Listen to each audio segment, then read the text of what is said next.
When a disease breaks out in a developing country, they may not have the funds to stop it before it spreads and becomes a pandemic. That's why in 2017, the World Bank started selling something called pandemic bonds. Here's how they're meant to work. Investors buy the bonds paying into a pot of money. Donors from the international community pay the investors interest every month. That's how they make a profit, and it's a lot, as much as 11% per year.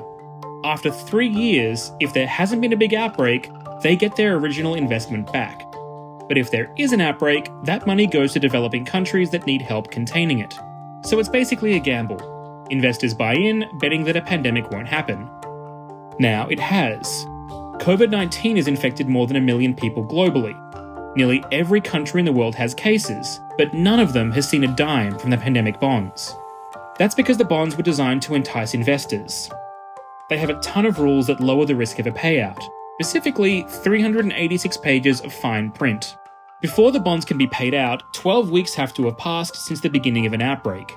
Given how drastically the situation can change within a single week, that's a long time to wait. And after that, there's still more waiting. The World Bank needs to work out whether the conditions for the payouts have been met, which can take another couple of weeks. The bank has set a high bar though. It's so high in fact, that since they were issued, pandemic bonds have never been paid out.